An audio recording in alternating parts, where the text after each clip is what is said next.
My name is Robert Dur and I'm a professor of economics at the Erasmus School of Economics.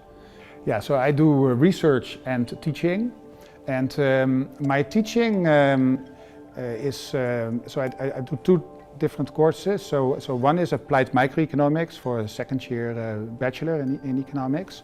And additionally, I also teach a seminar in master, that's the Master Economics of Markets and Organizations. And I teach there the final seminar where students work on research, and they present research and they discuss research. So the students are super active in that class for a full block. I worked on a study that we did together with the Ministry of Social Affairs.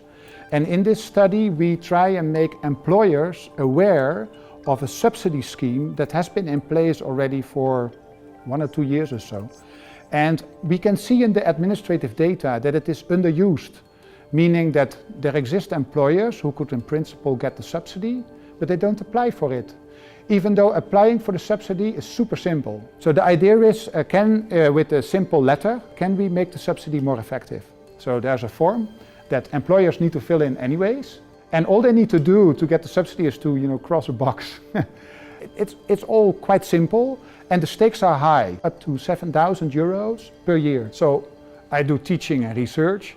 Teaching is concentrated in 2 blocks, so that is 4 months. And then the remaining 8 months are devoted to research for at least 90% or so. On the side, I also advise master and bachelor students on the thesis. But otherwise everything is focused on research. So the majority of my time I spent on research. I remember when I was still a teenager in high school that the first time that I got an economics course, I was already very, very excited by it. So, and by then I actually thought that what I wanted to become was an economics teacher at a high school. And my father, he was a glassblower at the Utrecht University. And he told me, that's really nice, the ambition to become an economics teacher at high school.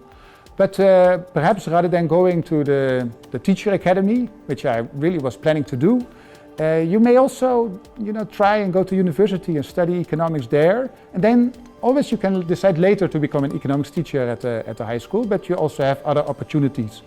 And I'm still very grateful for that advice. So I went on and did a study in economics here in Rotterdam. It seemed to me the most natural choice. I wrote a PhD thesis about political decision making, and in particular about macro kind of topics like unemployment and so labor market institutions, so those kind of more like macro kind of topics in combination with political decision making. That's what my PhD thesis was about.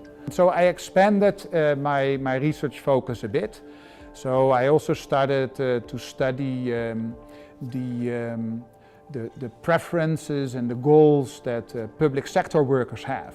So I moved from politicians also to the study of public sector workers, and then came also my interest in how these differ from people that aspire a career in business. So I started studying things like, who aims for a career in the public sector and on what does that depend, and are people in the end happy about this, and are public sectors all around the world run in different ways, and what does that mean for the kind of people that want to work in the public sector? Those kind of issues really interested me. What I like is when students come up with their own ideas.